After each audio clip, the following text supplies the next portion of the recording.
Ce moment vous est proposé par Terzeo, partenaire de Naturapass. Avec Terzeo, la nature, ça se vit. Décuplez vos réflexes avec la carabine Browning Maran. Beretta, la beauté d'un tir parfait. Nouveau Beretta 687 Silver Pigeon 3. La légende est de retour.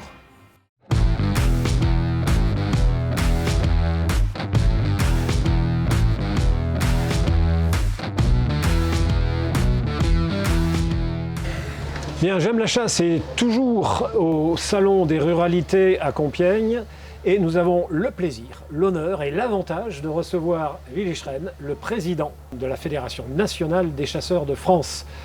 Willy Schren, bonjour. Bonjour Denis Plat. Merci beaucoup d'être là, d'avoir pris le temps. Je sais que vous allez être très occupé ce week-end puisque beaucoup d'actualités pour vous, le livre et la suite de ce marathon estival que vous avez parcouru tout cet été, les rédactions nationales, les télés, les radios, les journaux.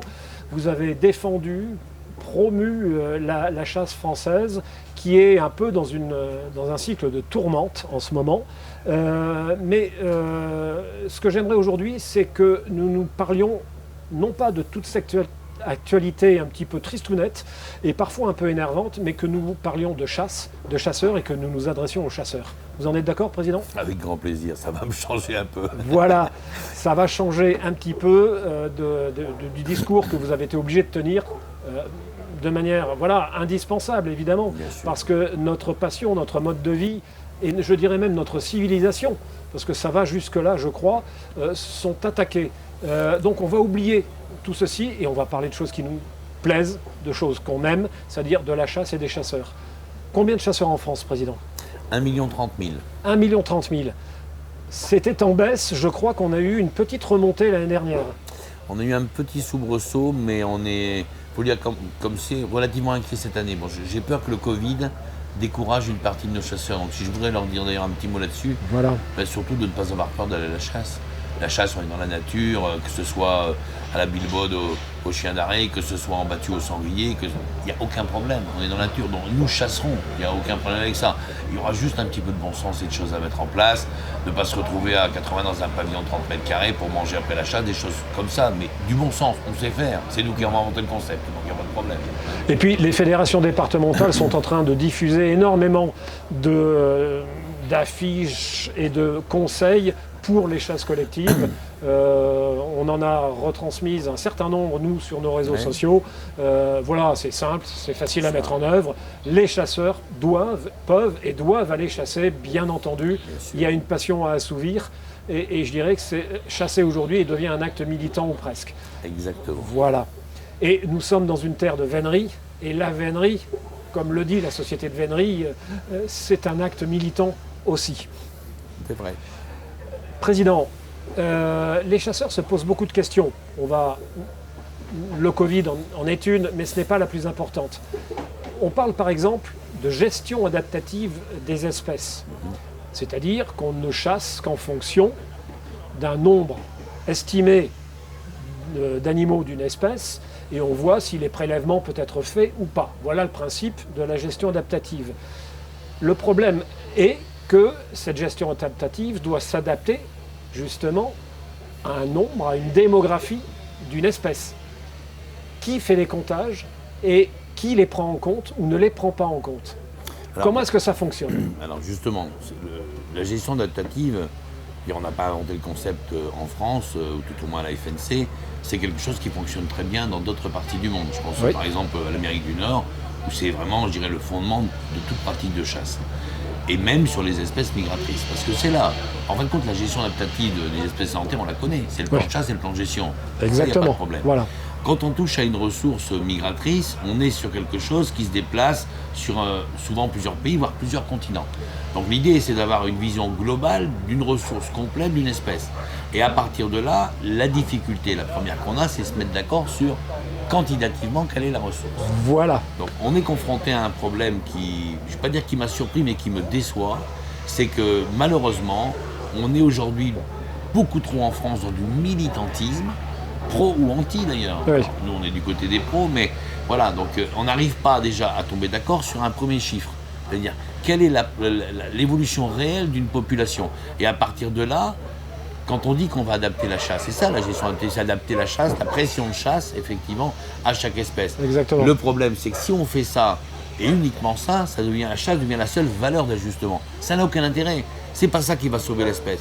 Ce qu'il faut, c'est comme le font par exemple les États-Unis, c'est qu'on a un problème avec une espèce, on essaie d'abord de trouver les causes de ce problème. Voilà. On peut adapter la chasse pendant un certain temps pour aider l'espèce à se relancer, mais on ne peut pas se soustraire, par exemple, de régler les problèmes. Souvent, on doit, soit dans les lieux de nidification, c'est-à-dire quand on massacre tous les biotopes pour pas mal d'espèces migratrices qui passent chez nous et que ça se passe à l'est de l'Europe, ça ne peut pas marcher si on ne travaille pas là-dessus.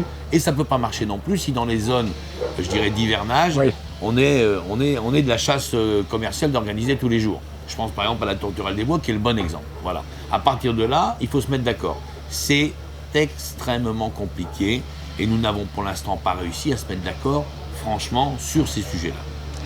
Oui, parce que le ministère, notre ministère de tutelle, le ministère de l'écologie, donne des quotas, mais ces quotas, il serait bon, à mon avis, qu'on arrive à travailler associations environnementalistes et chasseurs.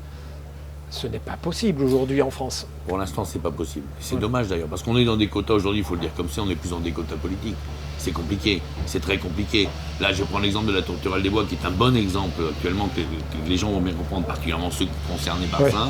Voilà, on avait un prélèvement de chasse de 90 000 en France, on le baisse à 17 460 cette année. Le prélèvement européen, c'est 2 millions, d'accord? Et le prélèvement hors Europe est encore de 2 millions.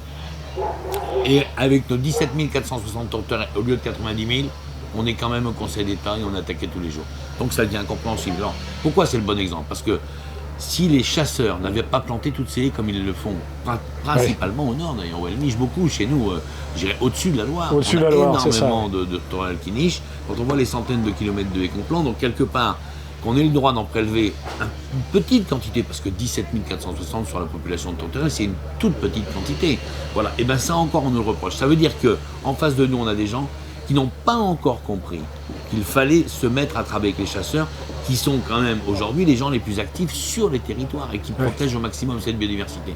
Donc il va falloir, à mon avis, soit qu'on attende une génération, soit qu'on est enfin, et qu'on arrive enfin. Moi j'espère qu'on va se mettre enfin autour d'une table et qu'on va réussir à discuter sans militantisme, sans idéologie et sans préjugés. Pour l'instant, je dois vous l'avouer, c'est pas gagné. Et pourtant, la gestion adaptative, pour nous, c'est l'avenir de la chasse des migrateurs. On ne peut plus considérer les migrateurs comme une corne d'abondance. Ça n'est plus possible. Il faut qu'on évolue avec notre temps. Voilà, ce que faisait mon grand-père à la hutte, je ne pourrais pas le refaire aujourd'hui. On est obligé de cadrer les choses.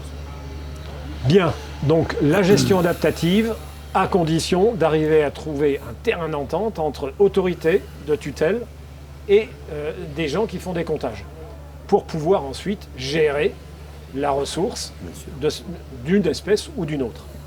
Ce moment vous a été proposé par Terzeo, partenaire de Naturapass.